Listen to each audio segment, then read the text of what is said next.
The way of a superior man एक ऐसी किताब है जो पुरुषों को उनके जीवन के हर पहलू में बेहतर बनने के लिए प्रेरित करती है। डेविड डीडा इसमें पुरुषत्व की गहरी समझ, महिलाओं के साथ संबंधों और व्यक्तिगत विकास पर जोर देते हैं।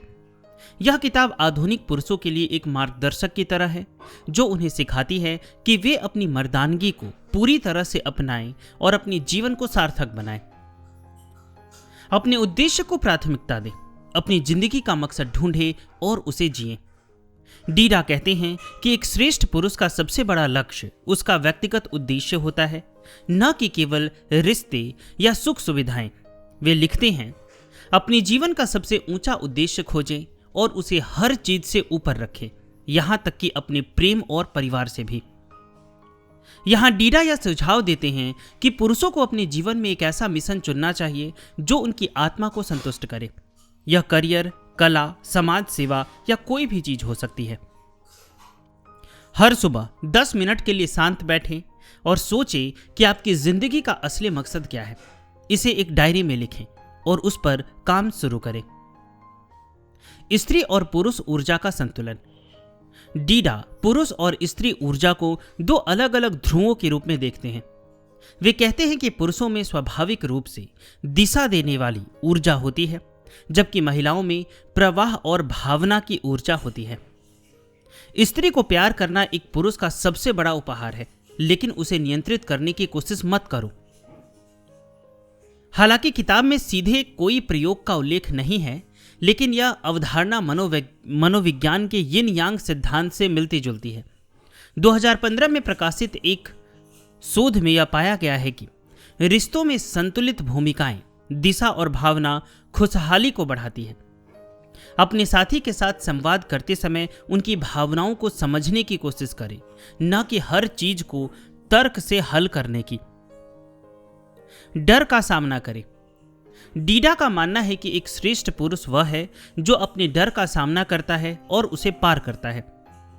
डर को अपने ऊपर हावी मत होने दो, इसे महसूस करो, इसके साथ जियो, लेकिन इसे अपने फैसले मत लेने दो। न्यूरोसाइंस के अनुसार डर का सामना करने से दिमाग का एमिगडेला हिस्सा शांत होता है, जो तनाव को कम करता है।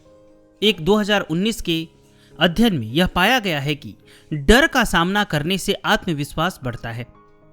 हर हफ्ते एक ऐसी चीज करें जो आपको डराती हो, जैसे किसी अनजान से बात करना या नई स्किल सीखना। डीडा कहते हैं कि पुरुषों को अपने रिश्तों में पूरी तरह से खुला और ईमानदार होना चाहिए। अपने दिल को खोलो, भले ही इसका मतलब यह हो कि तुम्हें चोट लगेगी।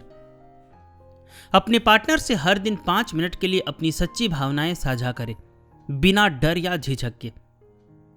डीडा का मानना है कि जीवन का आनंद लेना और स्वतंत्र रहना एक श्रेष्ठ पुरुष की निशानी है। वे कहते हैं कि पुरुष को हर पल को पूरी तरह से जीना चाहिए।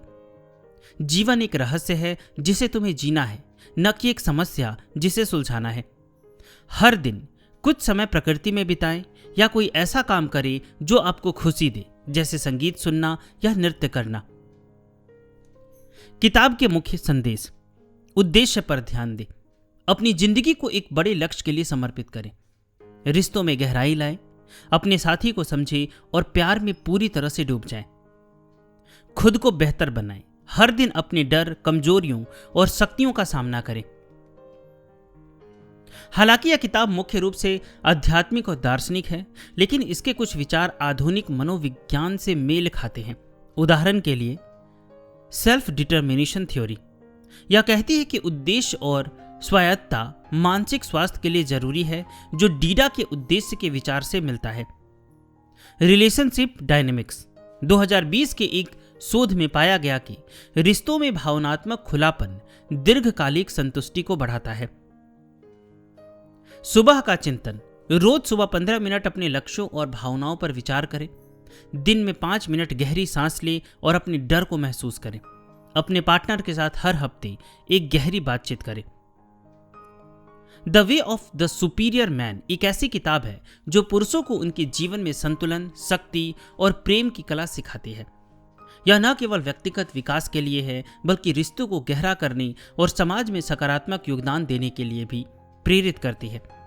डीडा के शब्द प्रेरणादायक हैं और अगर इन सिद्धांतों को अपनाया जाए तो यह किसी भी पुरुष के जीवन को बदल सकता है। अगर आपको यह पुस्तक पढ़नी है तो मैंने डिस्क्रिप्शन में लिंक दिया है, आप वहां से जाकर इस पुस्तक को प्राप्त कर सकते हैं। अगर आप चाहें तो आप हमारे टेलीग्राम चैनल से भी जुड़ सकते हैं, जहां पे मैं समय समय पर ऑडियो बुक अपलोड करता रहता हूं। अगर आपके कोई विचार हैं तो हमें कमेंट करके अवश्य बताएं। बहुत बहुत धन्यवाद।